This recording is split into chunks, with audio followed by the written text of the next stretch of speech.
¿Qué tal, amigos? Bienvenidos.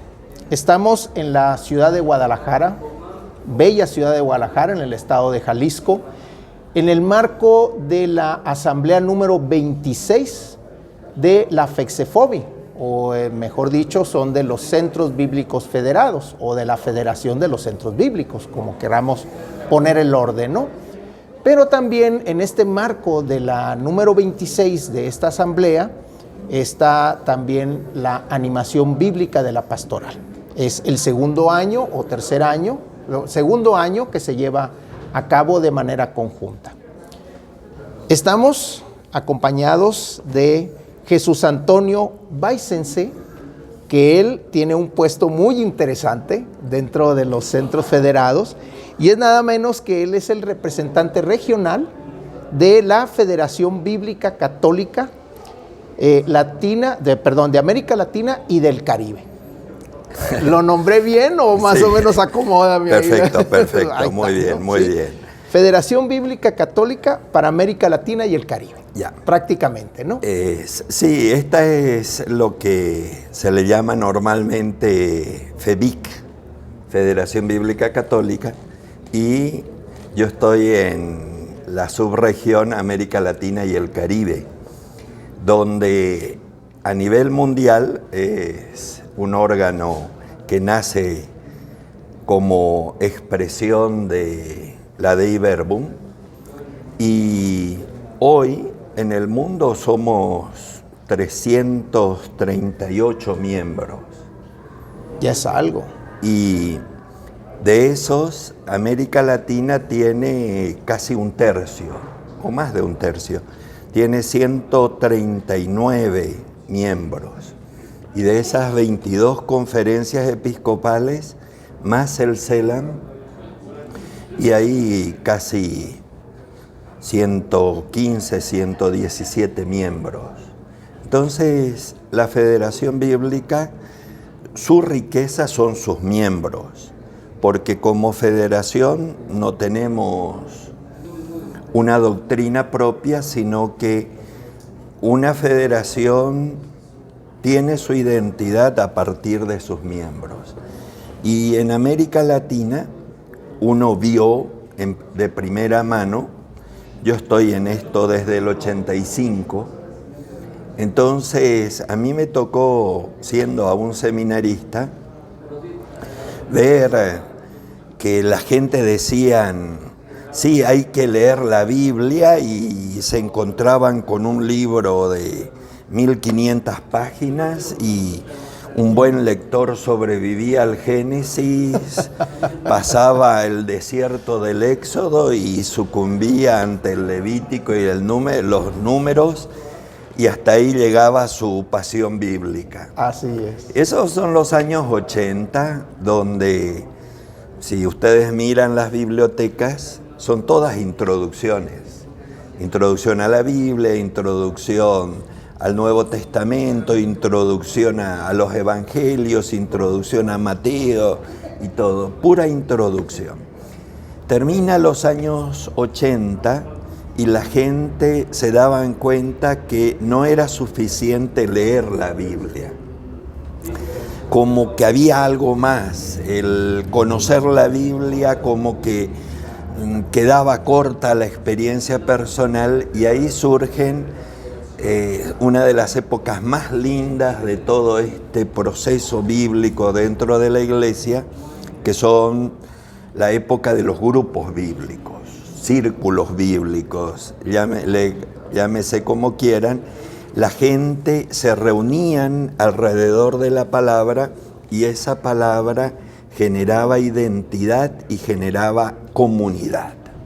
Los círculos bíblicos nacen precisamente de la necesidad de tener prácticamente en casa o grupos de comunidad más pequeñas para tener el acercamiento a la palabra, ¿no? Básicamente, ¿no? Ahí ya estamos viendo una forma diferente de vivir la fe. Siempre estábamos acostumbrados a ir a la parroquia y que todo sea hecho junto al templo. Y eso con el tema bíblico justamente hizo que surgiera un nuevo tipo de creyente, que era el que encontraba en esa palabra el alimento para su vida, y se formaba comunidad justamente en las casas, y ahí surgió algo muy interesante, que mucha gente se acercó a la iglesia, porque muchas personas tuvieron problemas le decían, con la iglesia, pero no era problemas con Dios. Estaban en conflicto, ya sea con el cura o ya sea con la sacristana o con la secretaria, y por eso se alejaron. Pero yo no tenía problema con mi vecino, y mi vecino me invitaba a ir a rezar en su casa, y claro, como se hacía una comunidad e iba creciendo la comunidad. Y eso generó el regreso de mucha gente a la iglesia. Ya el cura no estaba, con quien había tenido problemas, la persona ya maduró, ya leyó la circunstancia a la luz de la palabra, y eso hizo que ellos volvieran. Años 90. Y los años 90, por ejemplo, ahí surge una cuestión hermenéutica que decían, la Biblia es para la vida. No se formaban expertos en Biblia, se formaban creyentes que creyendo transferían lo que leyeron e interpretaron a su vida. Y generó uno de los movimientos más ricos que hubieron en la iglesia. Y los años 90 terminan con lo que actualmente aún seguimos, que es que Juan Pablo II, en Novo Milenio Ineunte, propone utilizar la metodología de la Lectio Divina. Y eso transforma, eso revitaliza de una manera tal que justamente se hizo de la palabra un alimento para la vida espiritual. Entonces, prácticamente con este fragmento de historia podemos ver que el círculo bíblico es quien da origen a la Lectio, ¿sí? A manera de transformación de la forma en cómo se lee la palabra, ¿no? Sí, yo creo que la Lectio Divina ya fue una madurez en toda la iglesia respecto de la palabra, porque lo bueno de los círculos bíblicos es que se rompió el miedo y el resquemor que había para abrir la Biblia, porque recuerden que hay una herencia maldita que decían la Biblia es para los protestantes, y de repente con la Lectio Divina se llegó a decir la Biblia hace la comunidad, y la comunidad posibilita ese acceso a la palabra. Y eso fue y sigue siendo de las cosas más lindas que tiene el trabajar con la escritura, porque no es algo cerrado. No es que vos tomás un manual y lo que dice el manual no sale. Eso puede ser en las cuestiones exegéticas, pero cuando vos te colocás ante esa palabra como ante un espejo, tu vida no tiene reglas. Y luego aparte de que la palabra te da una interpretación personal, y al momento de estar en una... Exactamente, ilumina. Y al estar en una comunidad, pues hay muchas iluminaciones. Y también el Espíritu habla por el otro. Así es. Entonces, que ahí fíjense qué diferencia que hay. La única fuente que se tenía antes era la interpretación que daba el cura. Pero cuando vos te colocás en un grupo, el Espíritu habla por vos, habla por él, habla por ella, habla por cada uno, y ese Espíritu es vivo y genera procesos. Sí, ¿no? Y luego aparte de que históricamente hablando, lo que escuchábamos de los sacerdotes en aquellos años anteriores era un sermón. no una homilía como se escucha hoy, ¿no? Entonces, alimenta de manera diferente. Totalmente, totalmente. Y eso te va mostrando que cuando uno abre la Escritura, uno se coloca en sintonía con ese Dios que se fue revelando en el tiempo y hoy sigue vivo. Y Ahora, sigue hablando. Exactamente. Ahora, en el marco en el que estamos ahorita, en esta asamblea de biblistas o de gente que que le gusta estudiar la Biblia, y de la enumeración bíblica de la pastoral, que la pastoral pues prácticamente es pues, llevar la palabra, ¿no? O sea, acompañar. ¿Qué rol tiene la Biblia en la vida de la iglesia? Varios, concretamente dos. Por un lado, darnos cuenta que la fe cristiana tiene sus raíces justamente en el tiempo, y ahí vemos un Dios que se ha ido revelando de manera gradual, progresiva, constante y evolutiva. Entonces, no es un Dios que mandó un paquete completo y dice, conózcanme. El Dios de la Escritura es el Dios que se revela en el tiempo, igual que nosotros. Nosotros también tenemos experiencias de Dios gradual. Una cosa es nuestra experiencia cuando recibimos la primera comunión, 7, 10 años. Otra cosa cuando recibimos la confirmación, 15 años. Y otra cosa es cuando vos tomás conciencia de tu fe y comenzás ese proceso que necesariamente es gradual.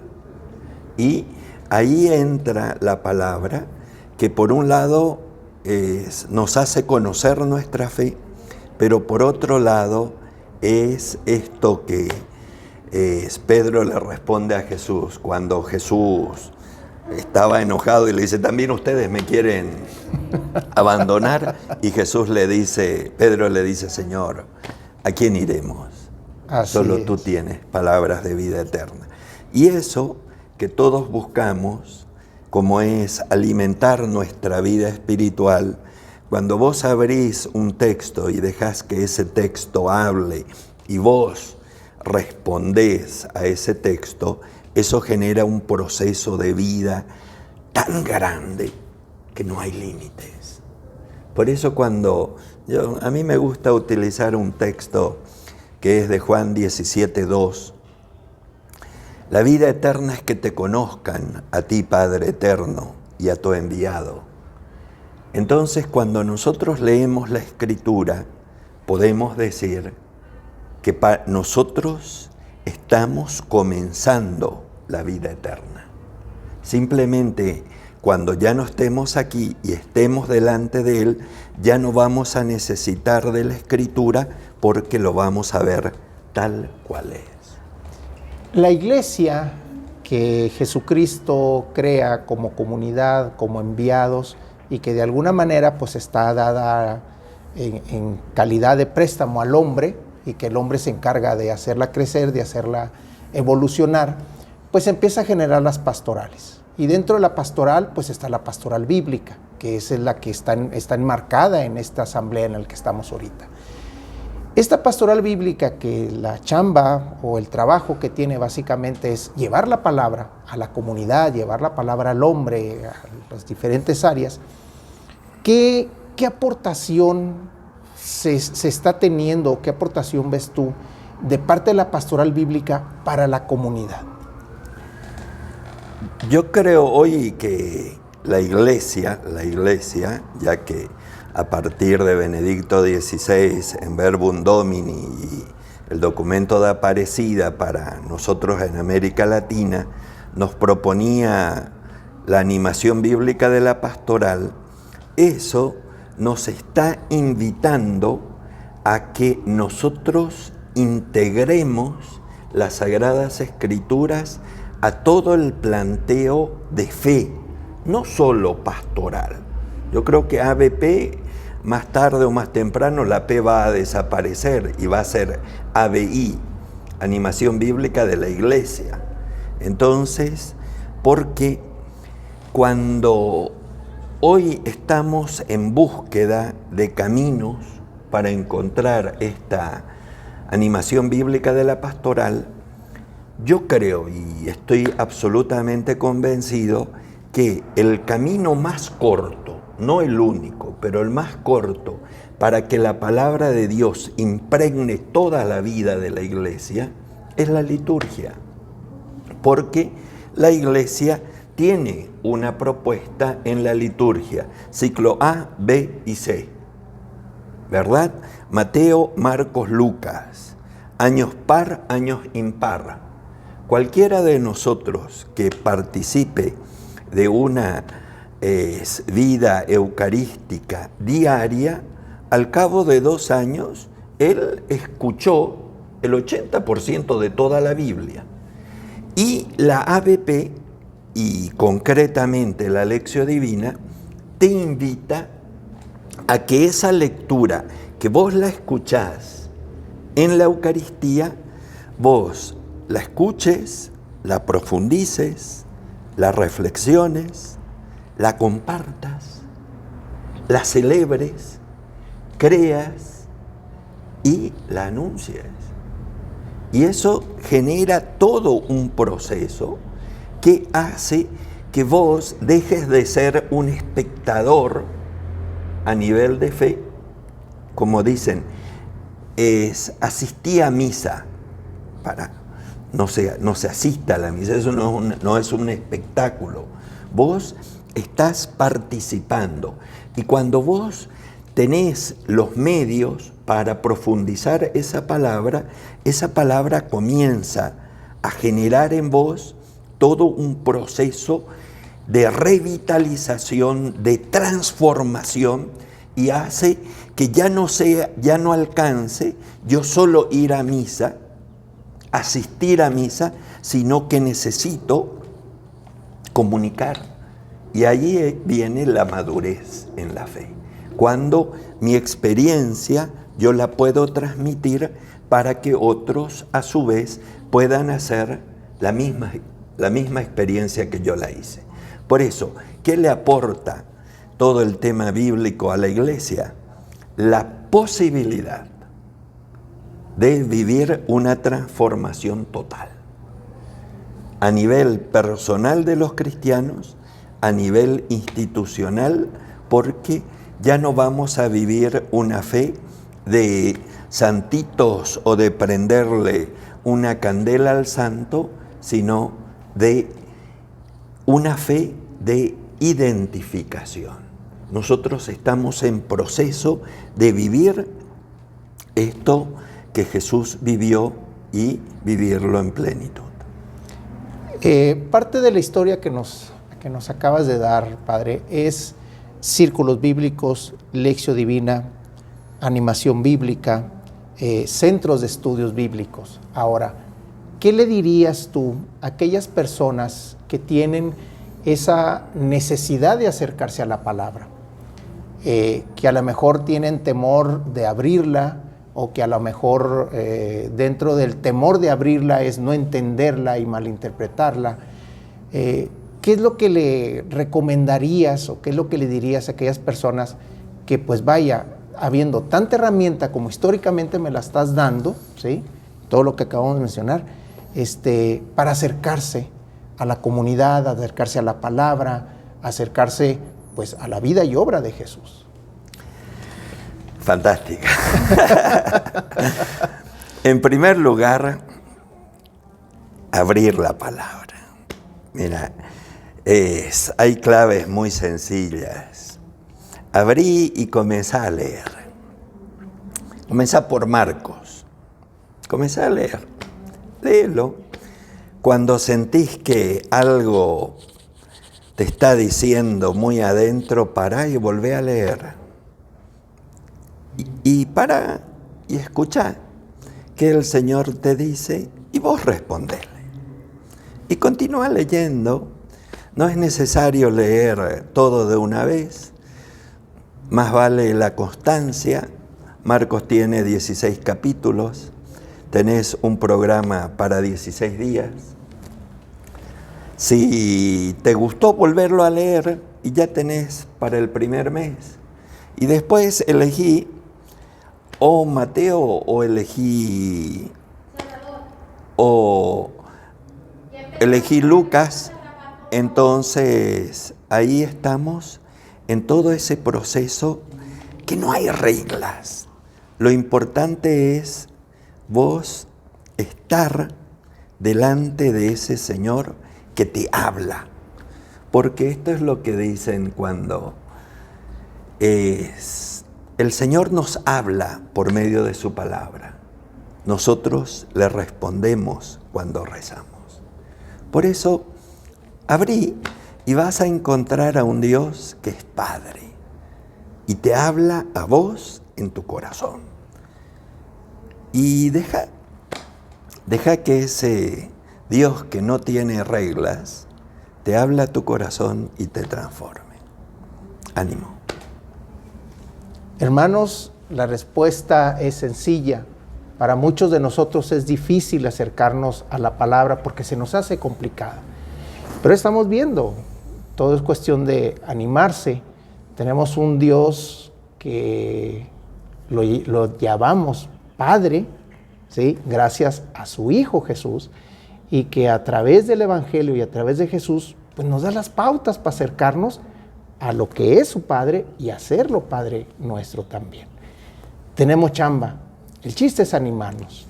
Y así como cada uno de nosotros se va animando, bueno, pues vayamos animando a alguien más y vayamos generando una comunidad. Y así como comunidad y como en aquellos entonces arrancamos con un círculo bíblico en el que cada quien comparte y luego una lección divina en la que profundizamos un poquito más, bueno, pues el chiste da el primer paso, abrir la palabra. Que Dios les bendiga. Padre, muchas gracias. Hermanos, pues ahí está la tarea. Dios los bendiga. Muchas gracias.